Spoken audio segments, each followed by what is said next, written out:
नमस्कार साथियों, आज की इस वीडियो में आपका स्वागत है। तो आज की इस वीडियो में हम प्रोनाउन के पार्ट 2 को डिस्कस करेंगे। इससे पहले मैंने प्रोनाउन का पार्ट 1 वीडियो बनाया है जिसमें हमने प्रोनाउन की कुछ एडवांस रूल को डिस्कस किया है। तो उस वीडियो को आप चैनल की प्लेलिस्ट में जाकर देख सकते हैं।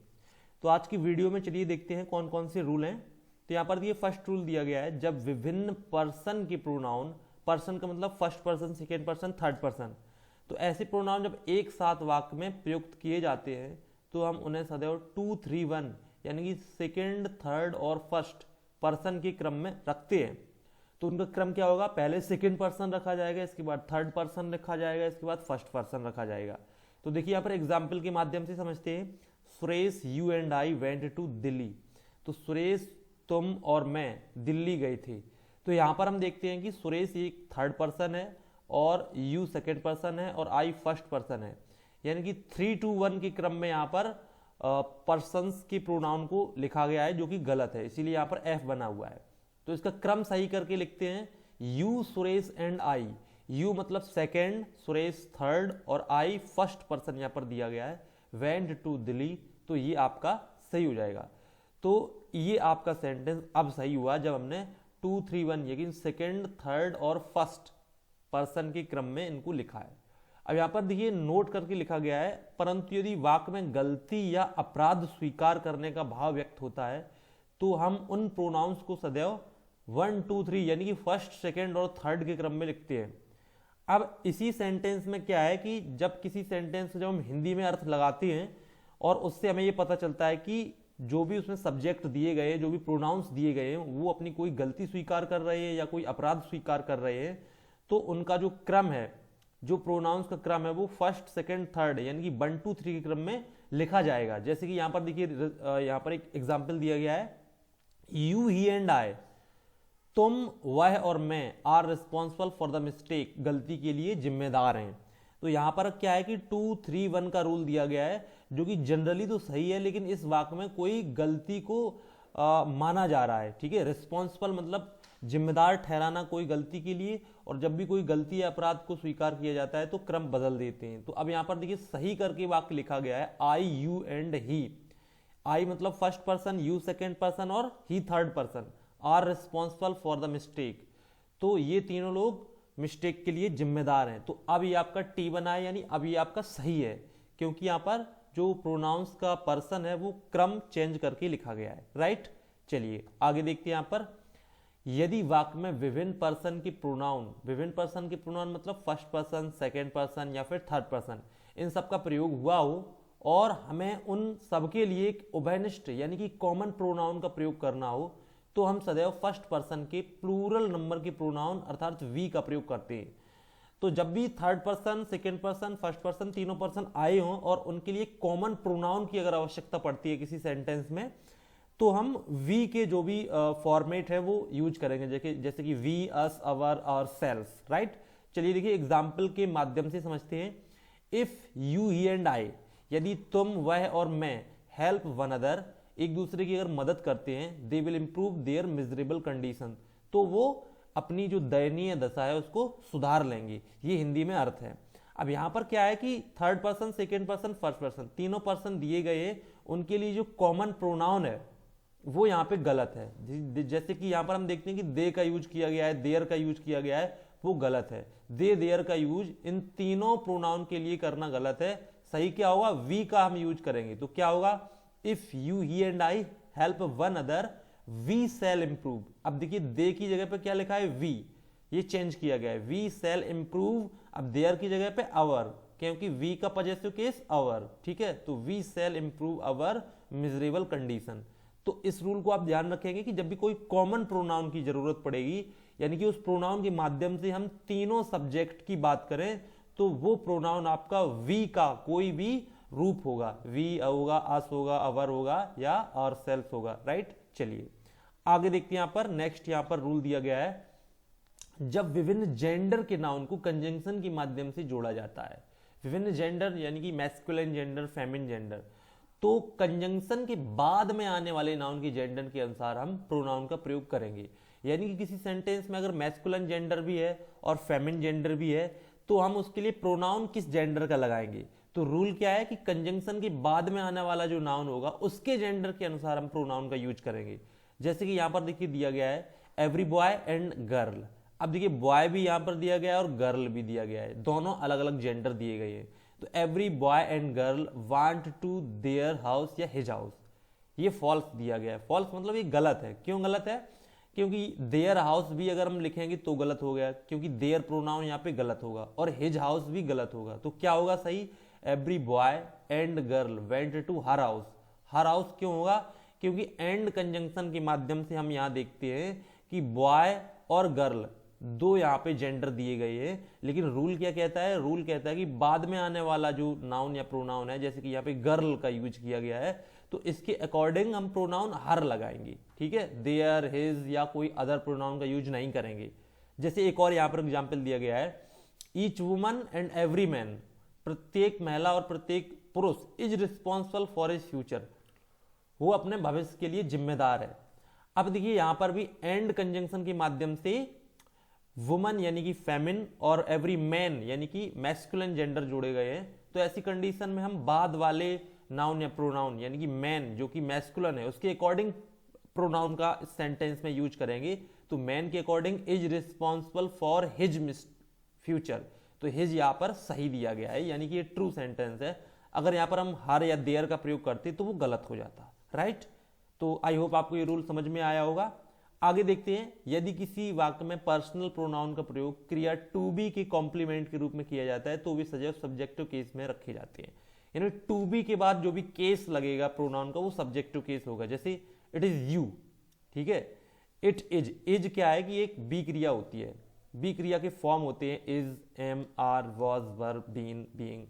तो इसके बाद जो भी केस लगेगा वो कैसा होगा? Subjective case. जैसे कि सब्जेक्टिव केस होता है, पजेसिव केस होता है, ऑब्जेक्टिव केस होता है, रिफ्लेक्सिव केस होता है। तो हमें सब्जेक्टिव केस का यूज करना है। तो it is you who are responsible for the loss.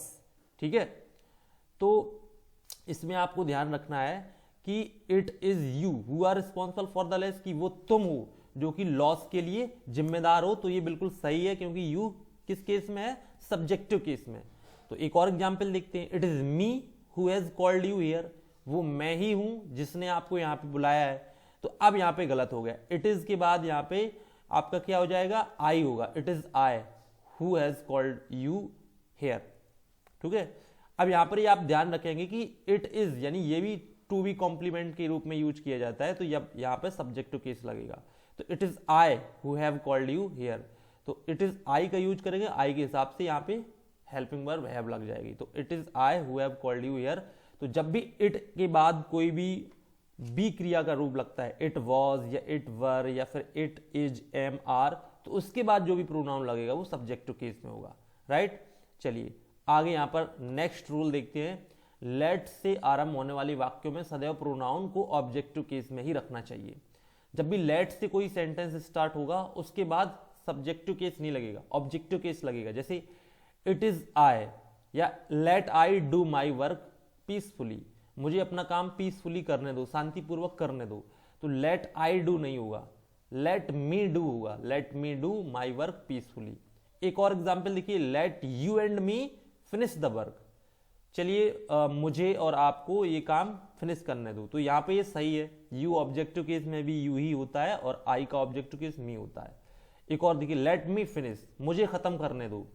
ठीक है, तो यहां पर लेट के बाद मी का यूज किया गया है, ऑब्जेक्टिव केस ऑलरेडी है, तो ये भी सही है। तो कहने का मतलब है ये स्पीकिंग इंग्लिश में भी यूज होता है लेट के बाद ऑब्जेक्टिव केस का प्रयोग करना। जैसे कि let me play, let me go, let me sleep, मुझे सोने दो, let me sleep. Let I sleep गलत हो जाएगा। ठीक है, जैसे हम कहें कि मुझे जाने दो, तो लेट आई गो नहीं होगा, लेट मी गो।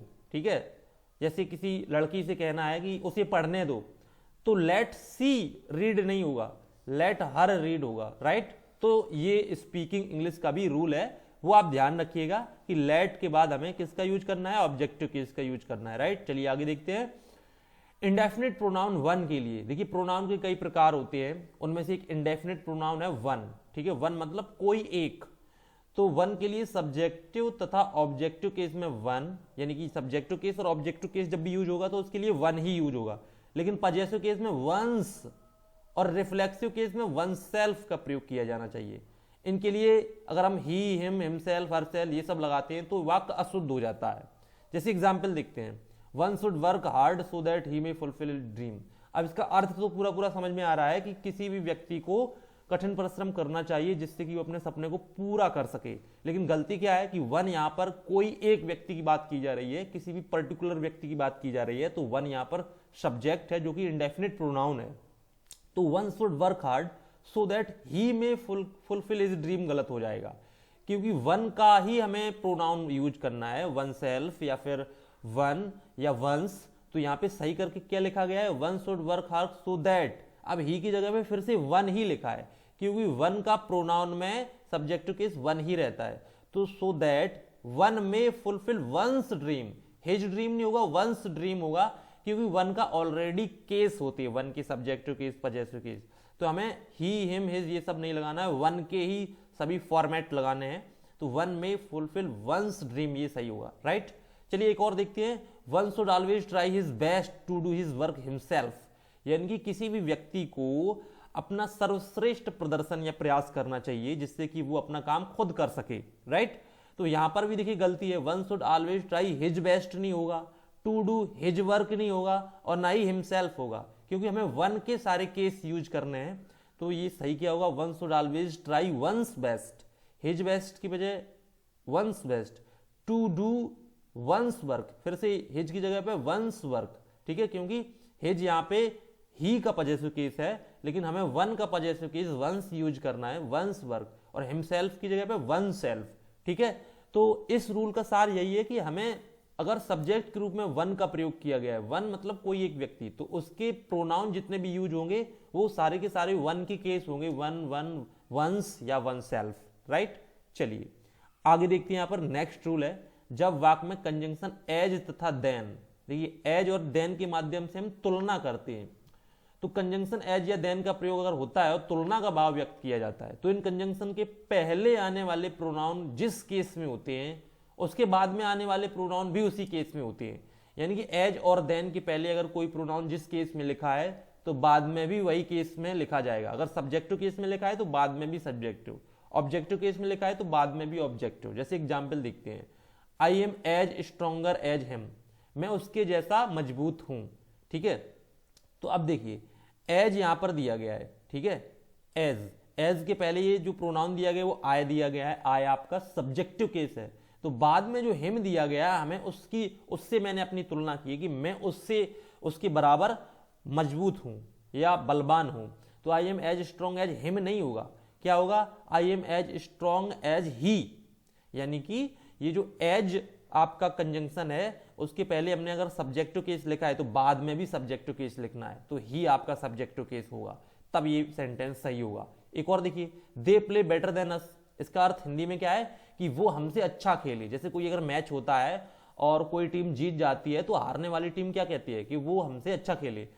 तो हिंदी में अर्थ तो समझ में आता है, लेकिन ये ग्रामेटिकली गलत है। क्यों गलत है, क्योंकि दे प्ले बेटर देन, यहाँ पर देन जो दिया गया है, देन के पहले जो कंजंक्शन, देन के पहले जो प्रोनाउन लगा है वो दे लगा है जो कि सब्जेक्टिव केस में है, तो बाद में जो अस लगा है वो ऑब्जेक्टिव केस में है जो कि गलत हो जाएगा, हमें भी सब्जेक्टिव केस लिखना है। तो क्या सही होगा, they play better than we, they play better than we. अब ये ग्रामर के अनुसार सही हुआ है, right.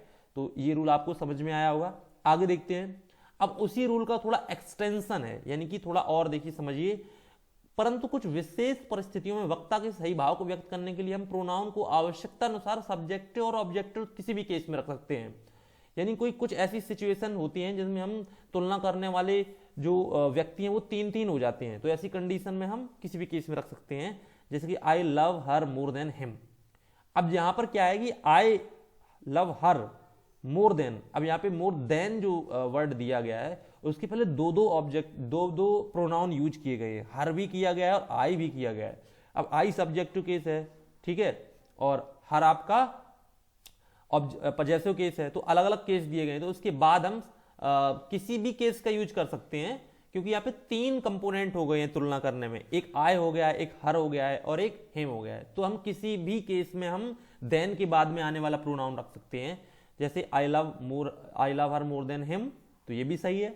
I love her more then he, ये भी सही है। He does not help me as much as her, ये भी सही है। और ही help her more then I, ये भी सही है। तो ये एक अपवाद है पिछले वाले रूल का, लेकिन जनरली जब दो ही व्यक्तियों के बीच तुलना होनी हो, दो टीमों के बीच या दो समुदायों के बीच, तो हम एज या देन के बाद आने वाला जो प्रोनाउन होगा वो किस केस में होगा, ये आपका उसी केस में होगा जो उसके पहले आने वाला प्रोनाउन होगा, राइट। तो आई होप आपको ये वीडियो पसंद आया होगा, जिसमें हमने प्रोनाउन की कुछ और रूल्स को डिस्कस किया है, और इसके बाद में आने वाले वीडियो में हम प्रोनाउन का पूरा चैप्टर फिनिश कर देंगे। तो देखते रहिए इन वीडियोस को, मिलते हैं नेक्स्ट वीडियो में, तब तक के लिए नमस्कार।